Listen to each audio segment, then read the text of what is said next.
तर आज मी गेली होती नागपूरमधल्या माटे स्क्वेअरमध्ये नवीन ओपन झालेल्या जेवण या रेस्टॉरंटमध्ये. तर इथचा ॲम्बियन्स खूप छान आहे, जसं की तुम्ही बघू शकता. खूप छान इथे यांनी लुक दिलेला आहे, एक वेगळ्या पद्धतीचा, आगळ्या वेगळ्या पद्धतीचं मराठमोळं असं लुक दिलेलं आहे आणि एस्थेटिक आणि वाईब खूपच छान वाटलं मला. तर आज आपण ऑनेस्ट रिव्ह्यू देणार आहे जेवणाचा. आम्ही जे जे ऑर्डर केलं त्याचा एकदम ऑनेस्ट रिव्ह्यू देऊ. आम्ही सगळ्यात पहिले मेन्यू कार्ड मध्ये बघितलं काय काय आहे तिथे इथची स्पेशालिटी. तर आम्ही मागवायचं ठरवलं मटकी आणि चिवडा, उसळ आणि चिवडा.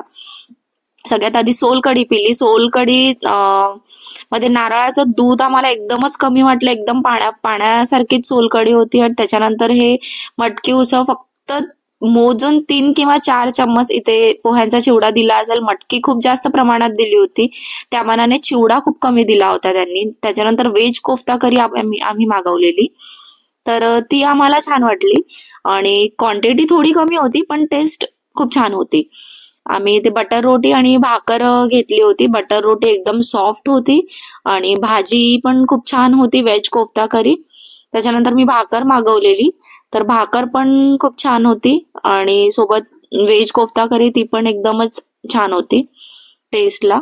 आणि त्यानंतर आपल्याला सोबत 3 चटण्या देतात. ते शेंगदाण्याची चटणी आहे, मिरचीचा ठेचा आणि लोणचं. आणि त्याच्यानंतर आम्हाला 2 व्यक्तींचं बिल इतकं आलेलं आहे 850.